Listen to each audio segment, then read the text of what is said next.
जय हिंद प्यारे बच्चों, टारगेट डिफेंस एकेडमी के इस चैनल में आपका बहुत बहुत स्वागत है। तो मैं Vikas Bhatt, ex student of UP Sainik school Lucknow, आज आपको बताने वाला हूं कि सैनिक स्कूल है क्या, मिलिट्री स्कूल्स क्या होते हैं, सैनिक स्कूल्स क्या होते हैं, आरएमसी क्या होता है, और खास बात मैं आपको जो बताऊंगा कि यहाँ पे एडमिशन कैसे लिया जाता है, सैनिक स्कूल में फैसिलिटीज क्या क्या होती हैं, क्या फ़ायदा है सैनिक स्कूल में पढ़ने का। सबसे इंपॉर्टेंट चीज़ कि सैनिक स्कूल में हम क्यों पढ़ें, इतना टफ एग्जाम हम क्यों निकालें, इतनी बेहतरीन प्रिपरेशन हम क्यों करें, और ख़ास बात यह है कि कहाँ से करें। बात समझ में आ गई बच्चों? तो हम चलिए शुरू करते हैं। तो अगर इसके एग्जाम की बात करें तो आज हम चर्चा करेंगे बेटा कि सैनिक स्कूल का जो सिलेबस है वो क्या होता है, एग्जाम पैटर्न क्या होता है, सिलेक्शन प्रोसीजर क्या होता है, एडमिशन कैसे होता है, एलिजिबिलिटी क्राइटेरिया क्या होती है, और फैसिलिटीज बेटा आपको क्या क्या मिलती हैं सैनिक स्कूल्स में। ठीक है, चूंकि मैं भी बेटा एक सैनिक स्कूल का स्टूडेंट रहा हूँ, सैनिक स्कूल लखनऊ का। ये मेरे पुराने दिनों की फोटो है, ये जब मैं 8th क्लास में था, रिपब्लिक डे परेड में जब लखनऊ में मैंने रिप्रेजेंट किया था, ये तब की है। और ये है मेरे क्लास 10th की फोटो, काफ़ी हैंडसम था तब मैं। अब सैनिक स्कूल में पढ़ने वाले हैंडसम तो होते ही, बाद में भले ही मेरे जैसी शकल के हो जाए वो एक अलग की बात है। तो चलिए बेटा हम शुरू करते हैं ज़्यादा वक्त ना जाया करते हुए। तो व्हाट इज सैनिक स्कूल एंड इट्स एस्टैब्लिशमेंट, सैनिक स्कूल क्या है, इसका एस्टैब्लिशमेंट कब हुआ, सैनिक स्कूल क्यों है, मीडियम ऑफ स्टडी क्या होता है, हाउ मेनी सैनिक स्कूल्स हैं, एग्जाम अगर बात करें कि एंट्रेंस एग्जाम और इसका प्रोसीजर की बात करते हैं, एलिजिबिलिटी क्या क्या होता है, और फैसिलिटीज क्या क्या सैनिक स्कूल में आपको प्रोवाइड की जाती हैं। इन सब बातों पे विस्तृत जानकारी बच्चों आज हम शेयर करेंगे आपसे। हमारे साथ इस चैनल पे जुड़े रहिए और हम आपको बताएंगे कि अगर हम बात करें बेटा सैनिक स्कूल टोटल कितने हैं, तो अगर वर्तमान में बात करें तो लगभग बेटा आपके 33 सैनिक स्कूल्स हैं। कितने बच्चों? 33 सैनिक स्कूल्स आपको देखने को मिलते हैं ऑल ओवर इंडिया में। क्लियर? लेकिन इसमें 2 सैनिक स्कूल्स को हटा दिया जाता है। एक तो आपका यूपी सैनिक स्कूल लखनऊ हो गया। कौन सा बच्चों? यूपी सैनिक स्कूल लखनऊ हो गया, जो कि भारत का पहला सैनिक स्कूल लखनऊ है। ठीक है, भारत का पहला सैनिक स्कूल है, जहां से मैं स्वयं भी पढ़ा हूं। 2007 में मैंने एंट्रेंस एग्जाम दिया था, 2007 से लेकर 2013 तक मैंने पढ़ाई कर रखी है सैनिक स्कूल में। इसके अलावा 2 और हैं जो कि स्टेट गवर्नमेंट द्वारा रन किए जाते हैं। एक तो हो गया बेटा आपका लखनऊ वाला सैनिक स्कूल, और दूसरा हो गया आपका गोरखपुर वाला सैनिक स्कूल। गोरखपुर में है सैनिक स्कूल, गोरखपुर में है। और कैप्टन मनोज कुमार पांडे सैनिक स्कूल लखनऊ जो है वो है आपका लखनऊ में बच्चों। ठीक है, तो आगे हम 1 बाय 1 बच्चों सब पे चर्चा करेंगे और क्या क्या खास बात है सैनिक स्कूल में। तो सैनिक स्कूल सबसे पहले बात करें तो सीबीएसई बोर्ड से जुड़े होते हैं। इनमें जो बोर्ड होता है बच्चों, जैसे यूपी बोर्ड होता है आपका, हर स्टेट का एक अलग अलग बोर्ड होता है। ठीक है, तो उसी प्रकार जो सेंट्रल लेवल का बोर्ड होता है सीबीएसई बोर्ड से जुड़े होते हैं। और यहाँ पे जो पढ़ाई होती है बच्चों वो इंग्लिश मीडियम में होती है। यहाँ के बच्चों को उच्च कोटि की शिक्षा दी जाती है। यहाँ बच्चों को मुख्य तौर पर सेना, इंडियन आर्मी, नेवी, एयरफोर्स के लिए यहाँ पे जो ऑफिसर बनाते हैं इंडियन आर्मी में या नेवी में या एयरफोर्स में, ऑफिसर बनाने के लिए यहाँ पर बच्चों को ट्रेनिंग दी जाती है। उनको उस हिसाब से पढ़ाया जाता है, उस हिसाब से उनको ट्रेनिंग दी जाती है, उस हिसाब से बच्चों का करिकुलम और शेड्यूल डिजाइन किया जाता है, ताकि आगे चल के बच्चे जो हैं हमारे वो देश में जो हमारी आर्मी है, नेवी है, एयरफोर्स है, उसमें ऊंचे पदों पे जा सके और अधिकारी बन सके। अच्छा, एक चीज यहाँ पे मैं आपको खास बात याद दिला देना चाहता हूँ कि यहाँ पे पढ़ने वाले सारे के सारे बच्चे फौज में ऑफिसर नहीं बन पाते हैं। ऐसा कोई 100% यहाँ पे रिजल्ट यहाँ भी नहीं आता है। तो खास बात ये होती है कि यहाँ का अगर पढ़ा हुआ बच्चा है तो not only in armed forces but in various other fields also. ठीक है, कहीं पे भी डॉक्टर्स भी बनते हैं, अच्छे डॉक्टर्स भी बनते हैं सैनिक स्कूल के पढ़े हुए बच्चे, अच्छे इंजीनियर्स भी बनते हैं, सिविल सर्विस में भी जाते हैं, और बहुत सारी अदर फील्ड्स हैं जहाँ पे सैनिक स्कूल में पढ़े हुए बच्चे जाते हैं। अगर बात करें बेटा, the concept of Sainik school was originated in the visionary mind of VK Krishna Menon, the then defence minister of India in the year of 1961। तो जो 1961 में हमारे जो उस समय के रक्षा मंत्री थे वीके कृष्ण मेनन साहब, उनके दिमाग में ये आइडिया आया था। अच्छा, सैनिक स्कूल लखनऊ अलग है, यहाँ पे आपको ध्यान रखना है। सैनिक स्कूल लखनऊ जो है वो हमारे डॉक्टर संपूर्णानंद जो थे उस समय, जो चीफ मिनिस्टर हुआ करते थे या मुख्यमंत्री हुआ करते थे उत्तर प्रदेश के, उनके दिमाग में ये आइडिया आया था कि उत्तर प्रदेश उस समय बहुत ही ज्यादा विकसित बेटा प्रदेश नहीं हुआ करता था। यहाँ के बच्चे, यहाँ के जो गाँव के बच्चे हैं, ये जाके क्या करें, फौज में अफसर बने और अपने देश को सेवा करने का जो सपना है वो साकार करें। सैनिक स्कूल जो लखनऊ है, या सैनिक स्कूल लखनऊ की बात नहीं करते हैं, अगर बाकी जो 33 सैनिक स्कूल की मैंने बात किया है, इसको कौन बेटा संचालित करता है? डिफेंस मिनिस्ट्री संचालित करती है। ठीक है, ये बात आपको ध्यान रखना है। कौन संचालित करता है बच्चों? डिफेंस मिनिस्ट्री, यानी कि रक्षा मंत्रालय के अंतर्गत आता है डायरेक्टली। इसके बाद अगर हम बात करें बच्चों कि सैनिक स्कूल में सेना का एंट्री गेट भी कहलाता है। इसमें देशभक्ति का गुण विकसित हो जाता है। यहाँ बच्चों में सच्चाई, कर्तव्यनिष्ठा आदि गुणों का विकास किया जाता है। फायदा क्या है सैनिक स्कूल में पढ़ने का? तो मैं आपको एक बात बताऊं कि अगर सही शब्दों या सिंपल शब्दों में अगर मैं आपसे जानकारी साझा करूं तो सैनिक स्कूल में पढ़ने का जो सबसे अच्छा फायदा होता है वो ये होता है कि बच्चे का ऑल राउंड डेवलपमेंट हो जाता है। जिससे अगर हम बात करें holistic development of a child, जो कि नेसेसिटी ऑफ द आवर है, आज के समय की आवश्यकता है कि बच्चे का सर्वांगीण विकास हो, ओवरऑल डेवलपमेंट हो, वो यहाँ पे बहुत अच्छे से होता है। यहाँ पे पढ़ाई के साथ साथ खेल पे भी बहुत ध्यान दिया जाता है। सेल्फ डिफेंस की भी क्लासेज चलाई जाती है, स्विमिंग की क्लासेज आपको देखने को मिलती है। इसके अलावा ओवरऑल डेवलपमेंट बहुत सारी जैसे को करिकुलर एक्टिविटीज हो गई, बच्चों को म्यूजिक भी सिखाया जाता है, बच्चों को हर एक तरीके से निपुण बनाने की कोशिश की जाती है, उसकी कम्युनिकेशन स्किल डेवलप की जाती है। और इसके अलावा लीडरशिप क्वालिटी जो है बच्चों में कूट कूट के भरी जाती है। 11th क्लास से ही बच्चों को, not only from 11th class, since class 9th class से ही हम कह सकते हैं कि बच्चों को लीडरशिप क्वालिटी जो है डेवलप करना शुरू कर दिया जाता है, उनको रिस्पॉन्सिबिलिटी दिया जाने लगता है। बात समझ में आ रही कि नहीं आ रही? और डिसिप्लिन, अगर खास बात करें, डिसिप्लिन की बात करें, पंक्चुअलिटी की बात करें, तो वो बहुत ज़्यादा इस पे यहाँ पे एम्फेसिस किया जाता है बच्चे के अंदर। तो सबसे खास बात मैंने आपको बताया कि एकेडमिक्स तो है ही, सीबीएसई बोर्ड द्वारा पढ़ाई करवाई जाती है, एकेडमिक्स तो है ही, लेकिन जो अगर सर्वांगीण विकास की बात करें, कॉग्निटिव डेवलपमेंट की बात करें, तो सैनिक स्कूल मेरे हिसाब से बेस्ट ऑप्शंस हो सकते हैं।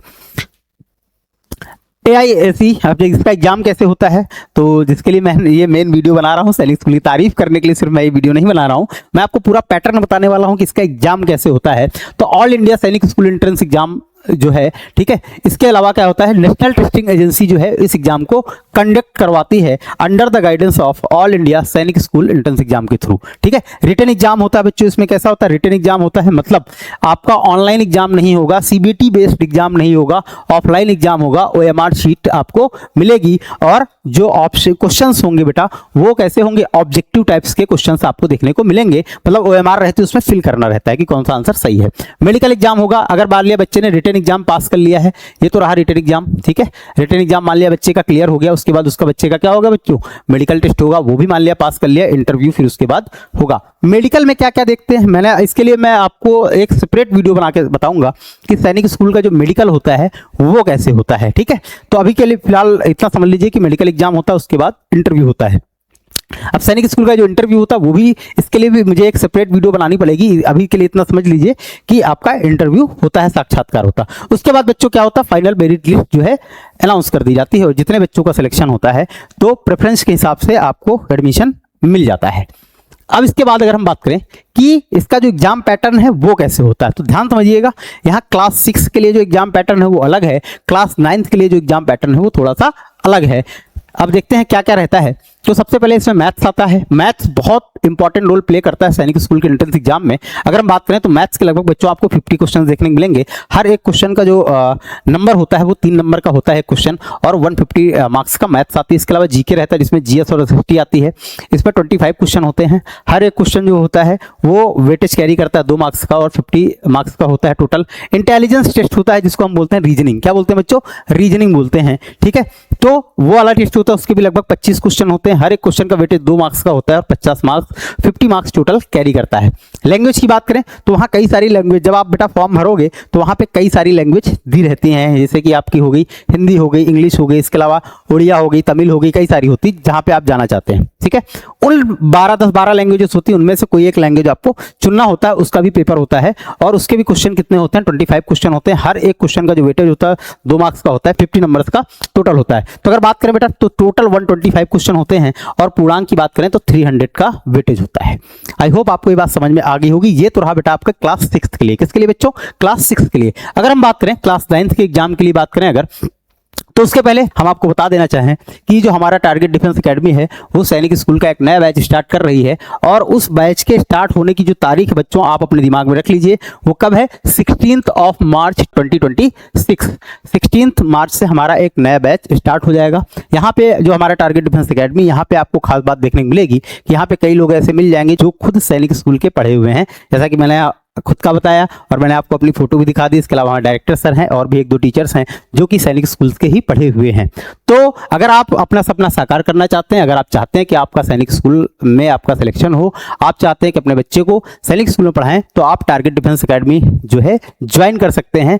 बैचेस हमारे स्टार्ट हो रहे हैं 16 मार्च से। अच्छा, यहाँ पे आपको क्या क्या फैसिलिटीज मिलेंगी टारगेट डिफेंस एकेडमी में, जरा हम इसकी बात भी कर सकते हैं। तो एक तो यहाँ पे सैनिक स्कूल फैकल्टी है, यहाँ पे कई टीचर्स हैं जो कि सैनिक स्कूल के पढ़े हुए हैं। मैंने अपना अपना आपको फोटो वगैरह दिखाई दिया है, ठीक है। इसके अलावा रेगुलर 3 से 4 घंटे क्लासेस चलेंगी। लाइब्रेरी फैसिलिटी बच्चों को मिलेगी कि अपना बैठ के सेल्फ स्टडी कर सके। स्कूलिंग फैसिलिटी भी मिलेगी। मान लिया कोई बच्चा है या कोई पेरेंट्स है, वो चाहते हैं कि हमारा बच्चा क्लास जो है 4th में था, पास कर चुका है, 5th में गया है, तो उसके 5th की जो स्कूलिंग वगैरह की व्यवस्था है वो भी हम लोग करते हैं। हॉस्टल यहाँ पे है, बच्चे परमानेंट 24 घंटे यहीं पर रहेंगे, हमारे ही सानिध्य में रहेंगे, हमारे ही समकक्ष रहेंगे, ठीक है। और इसके अलावा मेस फैसिलिटी भी बच्चों को मिलती है। स्टडी मटेरियल भी प्रोवाइड करते हैं। स्पोर्ट्स एक्टिविटी भी होती है, खासकर स्पोर्ट्स में अगर बात करें तो वॉलीबॉल हो गया, बैडमिंटन हो गया, फुटबॉल हो गया, क्रिकेट हो गया, ये सब भी यहाँ पे होता है। इसके अलावा बच्चों पर्सनालिटी डेवलपमेंट की भी क्लासेस चलती हैं।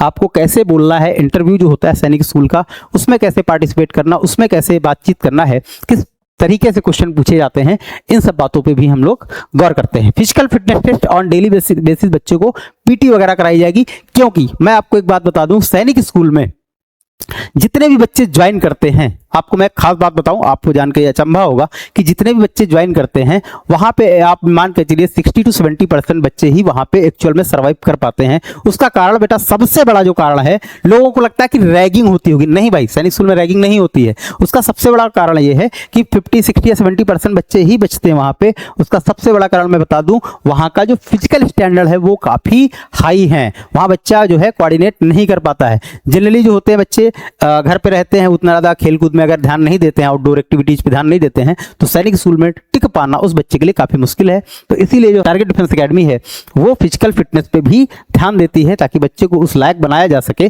कि वो सैनिक स्कूल में आराम से सर्वाइव कर सके।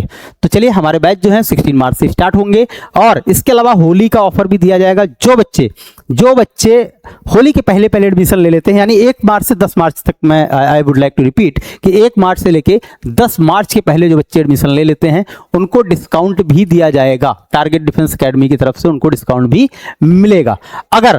और इसके अलावा हमारा जो रजिस्ट्रेशन है वो शुरू हो चुका है। जो टारगेट डिफेंस एकेडमी में सैनिक स्कूल का बैच के लिए जो 16 मार्च से स्टार्ट होना है, उसका रजिस्ट्रेशन भी बच्चों शुरू हो चुका है। तो आज ही अपने सपनों को साकार करने के लिए रजिस्ट्रेशन जो है आप कर सकते हैं, और दिए हुए नंबर पे आप कॉल करके पूरी इंक्वायरी ले सकते हैं। इस नंबर पे आप कॉल करिए और पूरी इंक्वायरी ले सकते हैं regarding the batch of Sainik school entrance exam. तो चलिए आगे बढ़ते हैं, ज्यादा वक्त ना जाया करते हुए। 6th क्लास में एज की अगर बात करें बच्चों, तो जिन बच्चों को क्लास 6 में एडमिशन लेना है, ध्यान समझिएगा, जिन बच्चों को क्लास 6 में एडमिशन लेना है उनकी एज जो होनी चाहिए 10 साल से लेके 12 तारीख के बीच में होनी चाहिए। 10 से 12 ईयर के बीच में जो है उनकी एज होनी चाहिए। जैसे मान लिया आपको 2027 के लिए अप्लाई करना है, ध्यान समझिएगा, अगर मान लिया आपको 2027 में सैनिक स्कूल के लिए आपको अप्लाई करना है, तो 2027 का जो 31 मार्च है, ध्यान समझिएगा, 2027 का जो 31 मार्च है, उस टाइम तक आपकी एज जो होनी चाहिए 10 साल से लेके 12 साल के बीच में होनी चाहिए। क्लियर है? इसके अलावा स्टूडेंट शुड पास और be studying in class 5th in a recognised school. इसके अलावा अगर हम खास बात करें तो या तो बच्चा जो है 5th में स्टडी कर रहा हो या 5th पास हो चुका हो, इन दोनों के लिए जो है अनुकूल है, कोई दिक्कत वाली बात नहीं। या तो 5th में पढ़ रहा हो या 5th पास कर चुका हो। कुल मिला के बात यह है कि उन्हें 5th की मार्कशीट चाहिए होगा, ठीक है। अगर 6 में आपका बच्चा एडमिशन ले रहा तो उन्हें जो मार्कशीट चाहिए होगा, जब आप एडमिशन लेने जाएंगे तो उन्हें 5th की मार्कशीट चाहिए होगा सैनिक स्कूल वालों को, ठीक है। तो एज का भी बात जो है वो हो चुकी है। अगर 9th क्लास की बात करें बच्चों, तो 9th क्लास में जो एज है वो 13 से 15 के बीच में होनी चाहिए, ठीक है। जब आप मान लिया 2027 में आप एडमिशन लेंगे, क्लास 9th में एडमिशन लेना चाह रहे हैं, तो उस बच्चे की एज जो होनी चाहिए 13 साल कम से कम होनी चाहिए, मैक्सिमम 15 साल के बीच में होनी चाहिए, एज ऑन मार्च 31। इसके अलावा बच्चा क्लास 8th में पढ़ रहा हो या क्लास 8th पास कर चुका हो, उससे कोई दिक्कत वाली बात नहीं है। एज क्राइटेरिया यहां ज्यादा मैटर करता है, ठीक है। आगे बात करें तो 9 यहां पे अगर फैसिलिटीज की बात करें, सैनिक स्कूल में क्या क्या फैसिलिटीज होती हैं अगर हम बात करें तो यहाँ पे बच्चों अगर बात करें तो कंप्यूटर लैब होती है, ठीक है, हर स्कूल में होती है, तो कौन सी बहुत बड़ी बात होगी, ठीक है। आगे बात करें लाइब्रेरी भी होती है, लाइब्रेरी बहुत भौकाली तरीके की लाइब्रेरी होती है, मैं बता दूं, हल्की फुल्की नहीं होती, बहुत अच्छी लाइब्रेरी होती है। इंडोर स्टेडियम की बात करें, यहाँ पे स्टेडियम वगैरह भी होते हैं, फुटबॉल स्टेडियम आपको देखने को मिलेगा, ठीक है, क्रिकेट स्टेडियम भी। हाँ, एक चीज मैं आपको क्रिकेट के बारे में जो बता दूं, जो बच्चे क्रिकेट खेलते हैं, बहुत इंटरेस्टेड है क्रिकेट में, उनके लिए थोड़ी सी बैड न्यूज है कि सैनिक स्कूल में क्रिकेट को उतना ज्यादा वेटेज नहीं दिया जाता है, लेकिन बाकी जितने भी गेम्स हैं, चाहे फुटबॉल हो, वॉलीबॉल हो बेटा आपका, ठीक है, हॉकी हो, कोई भी गेम जितना आप जानते हो, बैडमिंटन हो, ठीक है, इसके अलावा बेटा हॉर्स राइडिंग भी आपको कराई जाती है, स्विमिंग पूल भी वहां पे अवेलेबल रहता है, स्पोर्ट्स की सारी फैसिलिटीज लगभग जितने आप जानते हो ये सब आपको देखने को मिलती है। बहुत ही अनुभवी फैकल्टी रहती रहती है। अब सैनिक स्कूल का जो टीचर्स का एग्जाम होता है वो वैसे नहीं होता जैसे और टीचर्स का होता है, ठीक है। यहाँ पे क्या होता है कि हर एक सैनिक स्कूल क्या करता है, जनरली अपने अलग अलग टीचर्स की वैकेंसी निकालता है। तो पूरे इंडिया के लोग देते हैं तो 2 या 3 टीचर्स क्या होते हैं, सिलेक्ट हो पाते हैं। तो आप समझ सकते हैं कि कितनी एक्सपीरियंस फैकल्टी वो होती होगी, ठीक है। लॉन्ड्री की फैसिलिटी होती है, बच्चों को अपने कपड़े खुद से नहीं धुलने होते हैं। हर हफ्ते जो धोबी आता है उसको आप अपने कपड़े दे दीजिए। हर एक ड्रेस का लगभग 2 से 3 पेयर बच्चों के पास होते हैं। अपनी बेडशीट जितना भी कपड़ा है उसको दे दीजिए और वो अगले हफ्ते लाके दे देगा, तब तक आप दूसरे जो पेयर है उसको पहनिए। मेस की फैसिलिटीज भी यहाँ पे अवेलेबल होती है। मतलब जितनी फैसिलिटी आप सोच सकते हैं उतनी फैसिलिटीज यहाँ पे अवेलेबल होती है। कई सारे सैनिक स्कूल हैं, जैसे सैनिक स्कूल लखनऊ की बात करें तो यहाँ ताइक्वांडो वगैरह सिखाया जाता है। जैसे जब मैं सैनिक स्कूल लखनऊ पढ़ता था तो ताइक्वांडो तो नहीं सिखाया जाता था, लेकिन हमें पैरा कमांडो के जो वो होते हैं जवान होते हैं वो आते थे, हम लोग को सेल्फ डिफेंस की भी ट्रेनिंग दिया करते थे। बॉक्सिंग वगैरह भी होती है, बहुत सारे गेम्स होते हैं, बहुत मौका होता है। इसके अलावा और बहुत सारी चीज़ें होती हैं। अगर हम बात करें क्रॉस कंट्री वगैरह भी होती है। 7 किलोमीटर की क्रॉस कंट्री यानी कि रनिंग करना होता है आपको 7 किलोमीटर का, 5 किलोमीटर का होता है, वो जूनियर और सीनियर के हिसाब से तय होता है, ठीक है। तो ये रहा बेटा ऑल अबाउट सैनिक स्कूल, ठीक है। तो जो बच्चे चाहते हैं कि सैनिक स्कूल ज्वाइन करना है, सैनिक स्कूल के मैंने आपको बहुत सारे फायदे भी बता दिए। जो बच्चे सैनिक स्कूल ज्वाइन करना चाहते हैं या उसकी प्रिपरेशन करना चाहते हैं और सेना में बड़ा अफसर बनकर देश की सेवा करना चाहते हैं, तो वो क्या कर सकते हैं कि सैनिक स्कूल ज्वाइन कर सकते हैं। तो उसके लिए सैनिक स्कूल ज्वाइन करने के लिए हमारा जो टारगेट डिफेंस एकेडमी है वो बैच लेकर आई है। 16 मार्च से बच्चों बैच जो है स्टार्ट हो जाएंगे। तो आप लोग जुड़े रहिए टारगेट डिफेंस एकेडमी से और अपडेट्स बेटा मैं लाता रहूंगा। तब तक के लिए चलते हैं। जय हिंद, जय भारत।